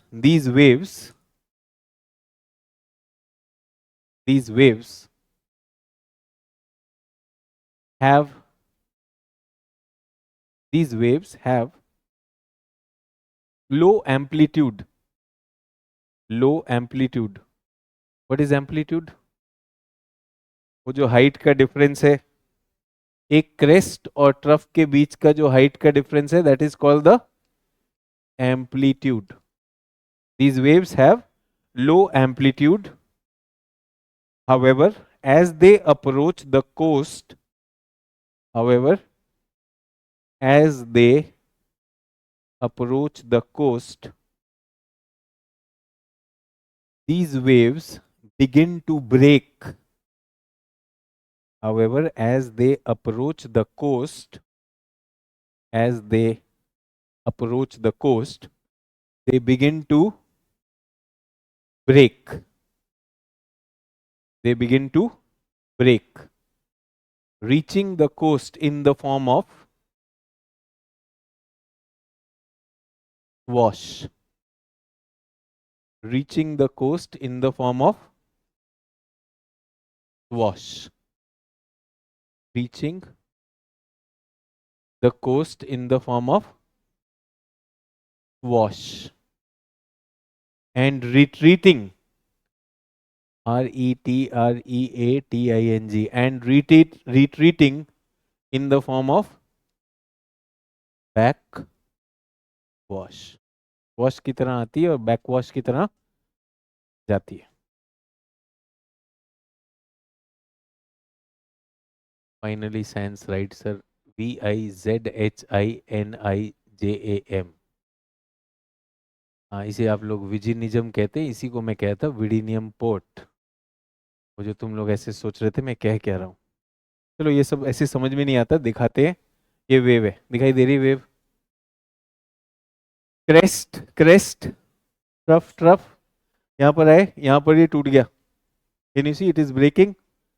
the wave was intact over here, when it comes closer to the coast it breaks, और इधर जो आएगा वो क्या कहलाएगा? Swash. And when it goes back, what is it called? Backwash. तो वेव बनी क्यों? Because of the wind. When the wind was blowing on the surface, wind created this surface which was straight to get depressed. Wind ने इसको दबाया तो ये particle क्या हुआ? डिप्रेस हो गया। ये डिप्रेस हुआ, ये डिप्रेस हुआ, इसने इसको डिप्रेस किया, and all particles they oscillate about their own position.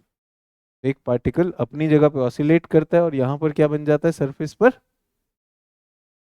Yes, can you see that maximum oscillation is in the surface? नीचे कम और कम, यहां पर सबसे कम। Why? Because the driving force is the wind. तो मैक्सिमम किधर लग रहा है? सरफेस पे। As we are going inside, the impact of the wind reduces. तो generally wave is what kind of a phenomena? Deep sea phenomena और surface phenomena? Surface phenomena. तो storms आएंगे तो the waves will become stronger, ज्यादा बड़ी हो जाएंगी, उनका एम्पलीट्यूड बढ़ेगा और आपको आकर मारेंगे। But if the wind is not there, then what will happen? If the wind is not there, तब सी कैसा होगा? काम हो जाएगा एकदम काम? क्या सी एकदम काम हो सकता है? थोड़ा तो रहेगा ही। एकदम काम, इज इट पॉसिबल? कभी ऐसा नहीं कि काम हो जाए। तो मतलब ऐसा हो जाता था, कौन सा सी? अरेबियन सी। अरेबियन सी में मॉर्निंग में हम लोग को सनग्लासेस लगाने पड़ जाते थे, इतना ग्लेयर मारता है वो, इतना काम सी है वो, ग्लासी सी हो जाता है। Sun rays actually reflect back. तो oceans can be very calm, और उसका काम होने में कोई ऐसा नहीं है कि हमारे पाप खत्म हो गए। It is the stability of the atmosphere. और खासकर समर्स में इतना ज़्यादा गर्म हो जाता है Arabian sea and all that. I have never seen bay of Bengal like this. Bay of Bengal कभी काम नहीं होता। बे ऑफ बंगाल में बहुत सारे अंडर करेंट्स हैं। सो ओशन की टोपोग्राफी होती है, ओशन की टोपोग्राफी होती है। तो द स्टेटस ऑफ और state of waves in an ocean is a function of the wind speed. So when the wind speed is almost zero, the sea can reach a state which is called the glassy state. I've seen glassy sea many a times. And उस time बहुत मुश्किल, आप सोचिए summers में कोई हवा भी ना चल रही हो, ये तो ग्लासी है, but it will be very hot और नॉट? यस और no? That's what we are looking at. But yes, if the winds are zero, it can be glassy. Otherwise थोड़ा बहुत विंड होगा, उसको हम काम सी बोलते हैं। एंड देन उसके बाद stormy sea, and then gale force seas. You don't have to worry about this. ये समझ में आ गया? आएगा तो क्या कहलाएगा? वॉश। और वापस जाएगा तो क्या कहलाएगा? Backwash. Now everyone hasn't gone into the sea. पहली बार अगर आप सी में जाएंगे, first time you go and step into the waves, the first thing that will hit you is, ऐसा लगेगा सी इज पुलिंग यू। तो पहली बार जाता है, ये क्या हो रहा है? You start losing your balance. पानी तो आ रहा है, you wondering the water is coming towards you, पानी आपके पैर पे लगेगा, दैट्स ओके। बट जब वो वेव वापस जाएगी आपको खींचती है, that is called the undertow. Why is it so? Remember, जो भी है, every particle is taking a full cycle. तो अगर उसका ये वाला लिम्ब है तो नीचे का भी तो लिम्ब है। तो व्हेन दिस वेव ब्रेक्स, ये आपके ऊपर ऐसे आ रही है, बट रिमेंबर इसका ये वाला भी पार्ट था, it goes back, so that is called swash and backwash. अगर स्वॉश स्ट्रॉन्ग है, imagine if the swash is strong, another case, if the backwash is stronger, which case, my question is, which case will develop better beach? Sandy beaches कहाँ बेहतर बनेंगे? One case where swash is strong, other case where backwash is strong. बिटिया, अगर backwash strong होगा, जो sand लाए वो चली नहीं जाएगी क्या? दिमाग लगा के करते हो, इंकी पिंकी पोंकी करते हो? सोचो तो सही।